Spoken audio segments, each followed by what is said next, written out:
This is Chapter 10D, Main Effects in Factorial ANOVA. So two types of effects can be detected in a factorial ANOVA.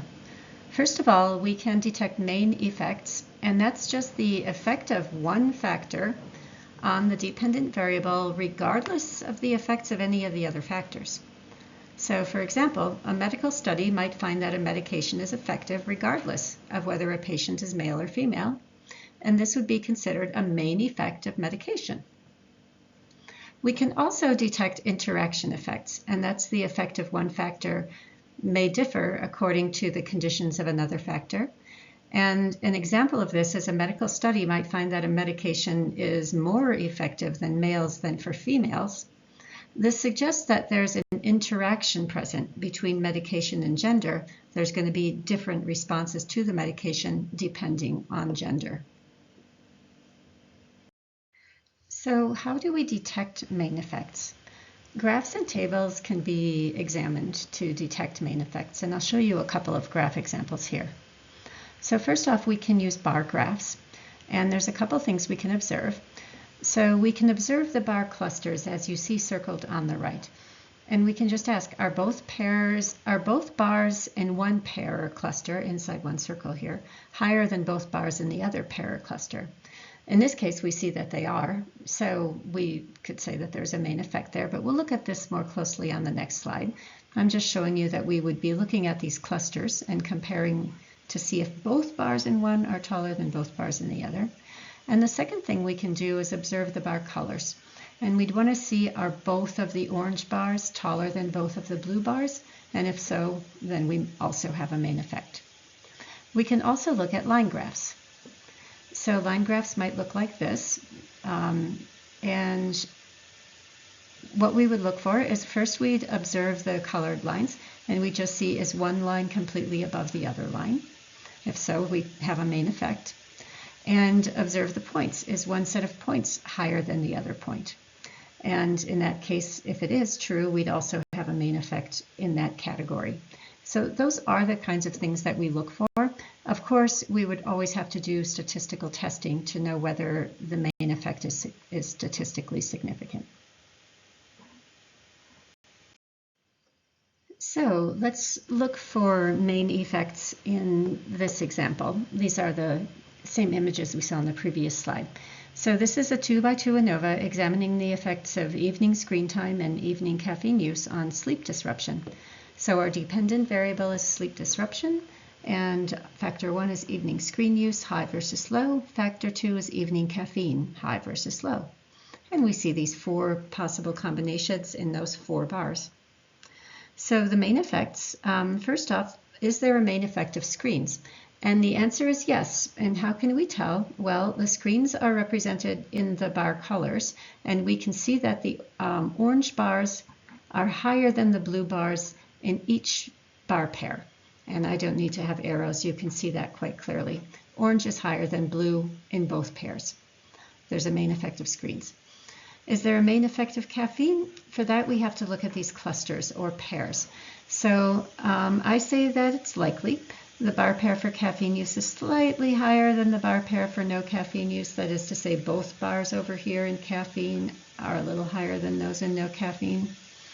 And so how would we interpret that? We would say screen time disrupts sleep regardless of whether caffeine is used, and caffeine may disrupt sleep regardless of whether screens are used. Both factors have a main effect. So we can also look for main effects in a line plot. This is the exact scenario from the previous slide with screen use and caffeine impacting sleep disruption. So the main effects, if we're looking at a line plot, would be detected like this. So first off, we can orient a little bit to what we're seeing. We can see that no caffeine is over on the left here and caffeine is on the right. And so the points directly above the labels are what we're looking at to detect if there's a main effect for caffeine. You can see here, if you let your eyes track across these horizontal lines, it becomes clear to you that this highest point in the no caffeine condition over on the left is actually lower than the lower point for caffeine, and that suggests that a main effect is likely present for caffeine. And then we would also look at just the relationship between the orange and the blue bar. We can see in this key down on the bottom that orange refers to high screen use and blue refers to low screen use. In this case, the orange bar is completely higher than the the orange line is completely higher than the blue line. And so we have a likely main effect also for screen use.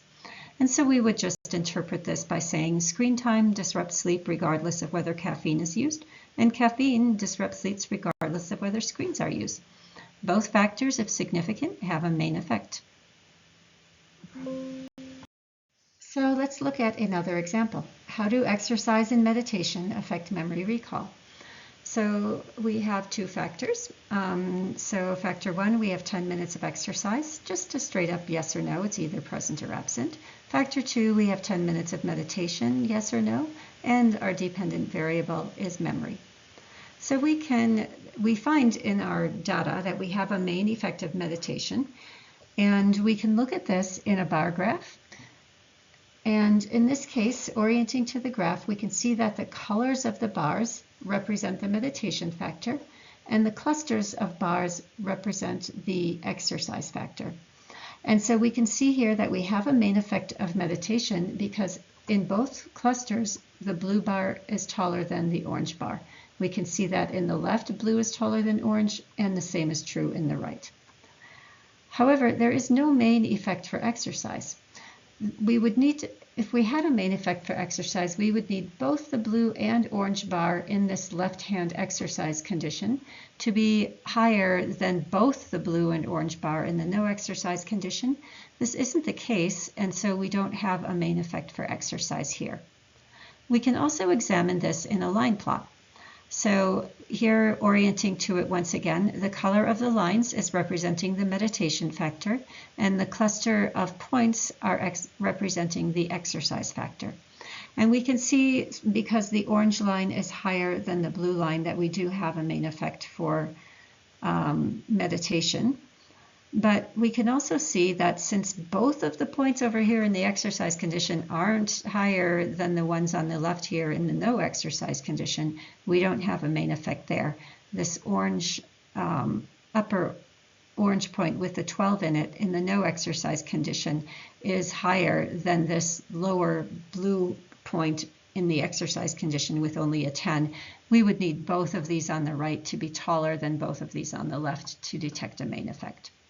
And so we would just interpret this by saying that meditation impacts memory regardless of exercise condition, but that exercise does not independently impact memory in this example.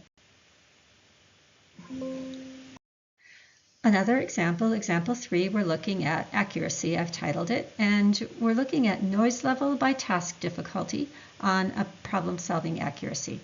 Factor 1 is noise level, quiet, moderate, and loud. Factor 2 is task difficulty, easy, difficult, and problem-solving accuracy is what we're measuring. So we have a main effect for task difficulty in this example. Let's look at it in a bar graph. So first off, we do have task difficulty represented in the cluster of bars.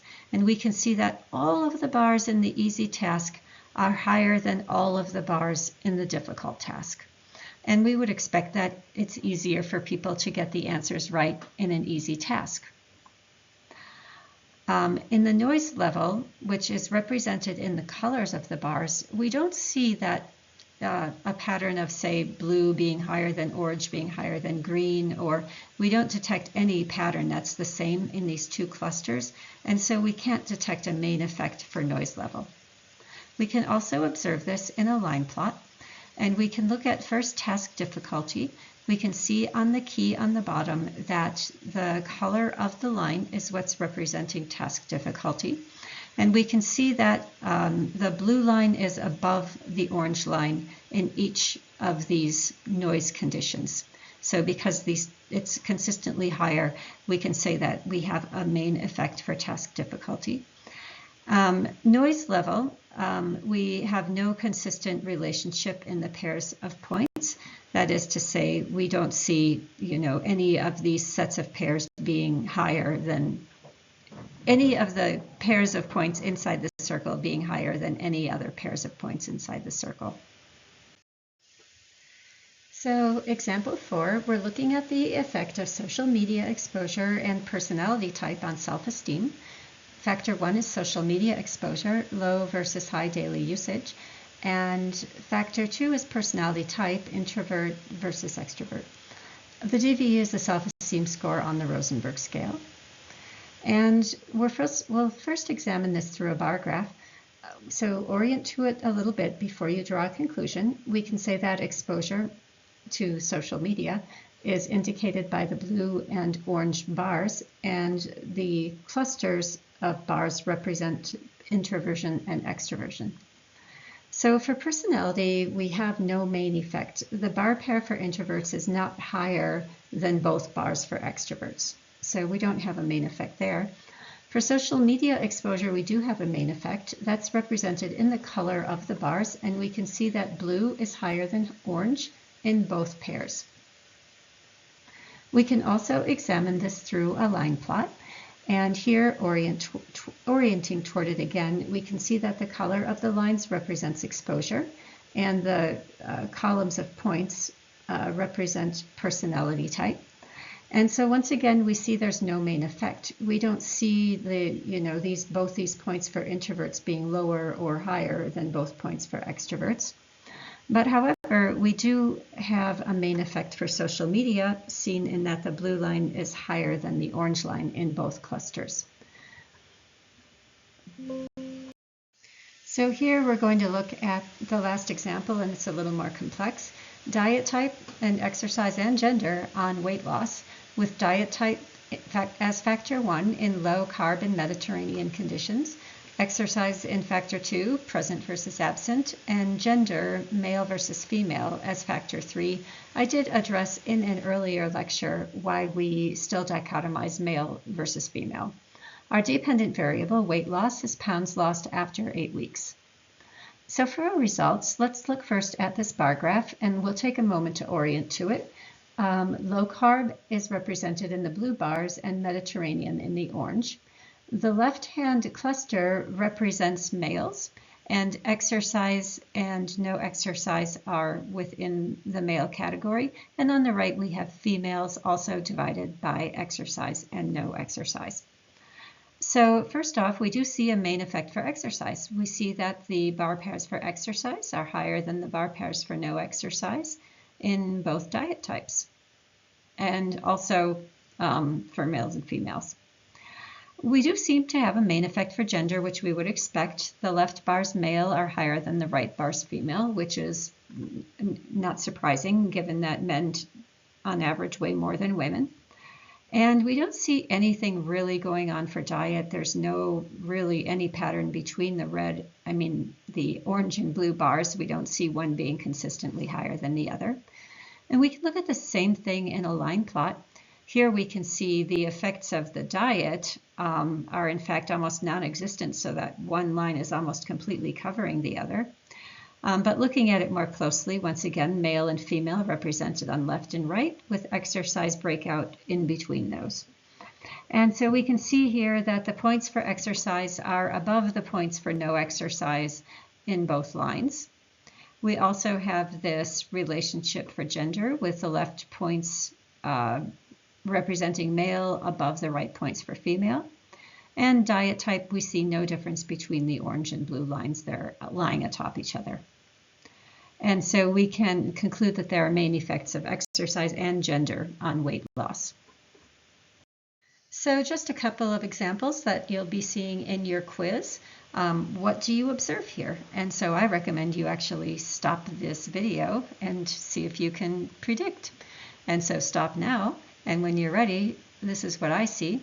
I see a main effect for level. So first off, conditions represented in the blue and orange bars, and the clusters representing levels. And I see there is a main effect for level. The left bar pair is greater than the right bar pair in both colors. But no main effect for condition. I don't see that the orange bar is higher than the blue bar in both conditions. Let's do another one. What main effects are present? Once again, I recommend you stop the video, see if you can figure it out, and then take a look at the answer. So I see a main effect for condition. Orange is higher than blue in all levels. I don't see any main effect for level. None of the paired bars are higher than the other pair bars, even though, level 3 is higher. Remember, we have to have both bars have to be higher than the bars in the other set in order to be a main effect. And let's look at this line graph. Here we have blue representing the color of the line representing condition and level represented by the points in the categories. And see what you can find. I find a main effect for condition. Orange is above blue in both levels, but I don't see any main effect for level. None of the paired points are higher than the other points. So what main effects are present here? We have, again, condition represented in the colors, levels represented in the categories. So I don't see any main effect for level. I don't see that the point clusters in level 3 are higher than both points in level 2. I don't see that the points in level 2 or 3, well, in 3 they're both higher than 1, but I don't see that the points in level 2 are higher than level 1, so we don't really have a main effect going on for level.